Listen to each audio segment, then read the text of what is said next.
Price charts, support, resistance and trend lines.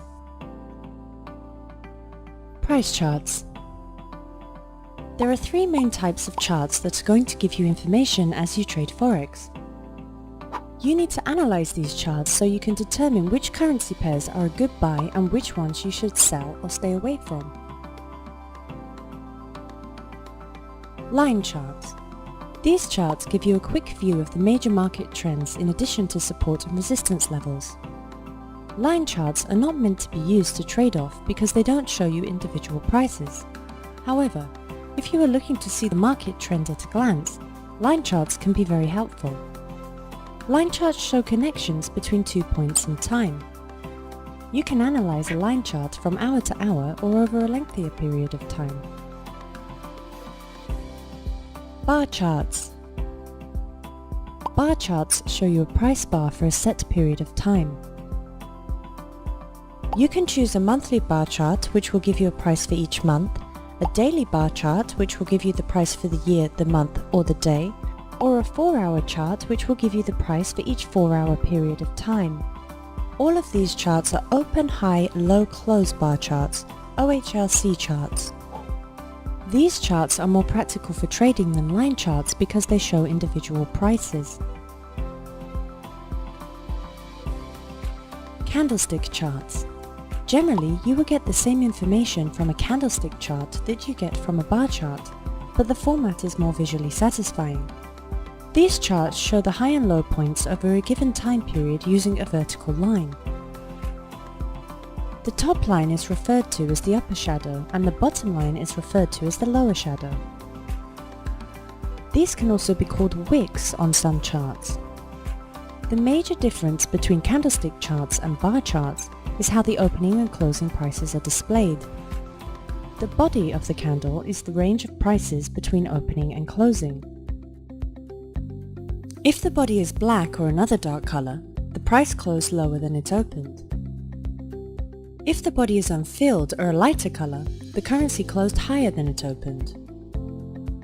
The dark and light colors help traders to see the ups and downs of a currency more quickly than any other type of chart.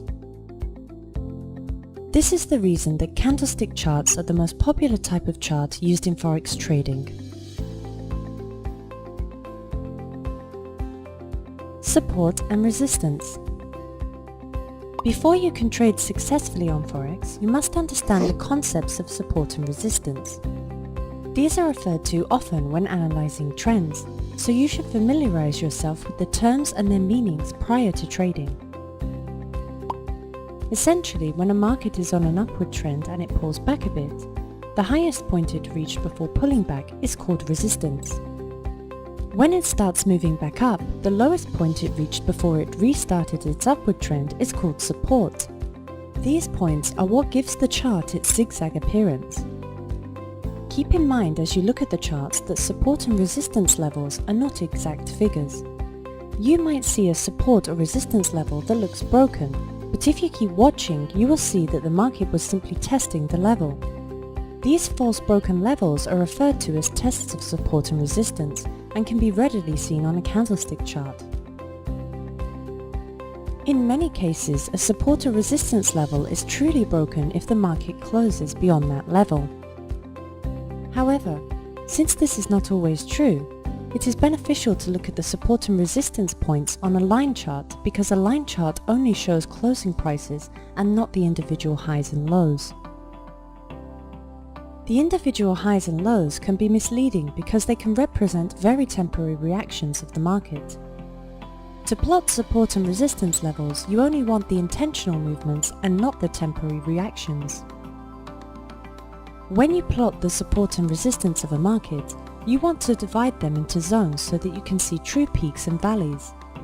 These zones will help you determine true breaks in support and resistance rather than the false ones that can cause you to lose a lot of money.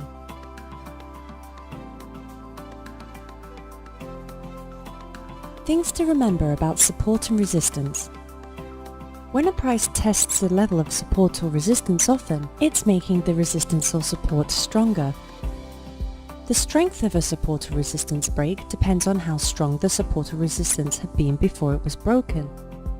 When a price rises through resistance, that resistance could possibly become support later on. Trend lines. Trend lines are the most prevalent method of technical analysis on Forex. However, they often aren't used correctly, which can make them irrelevant. Trend lines must be drawn correctly in order for them to provide you with accurate information. You can't try to make the line fit the market has to fit the line. Essentially, to draw a trend line accurately, you first need to locate two major highs, resistance, and two major lows, support. Then, draw a line between the 2 points. It really is that simple. If you are tracking a downward trend, your trend line will be drawn on top of the peaks, and if you were tracking an upward trend, your trend line will be drawn below the valleys. There are 3 kinds of trends that you will need to analyze as a Forex trader. Uptrends, tracking an upward movement. Downtrends, tracking a downward movement. And sideways trends, tracking a relative little movement either way.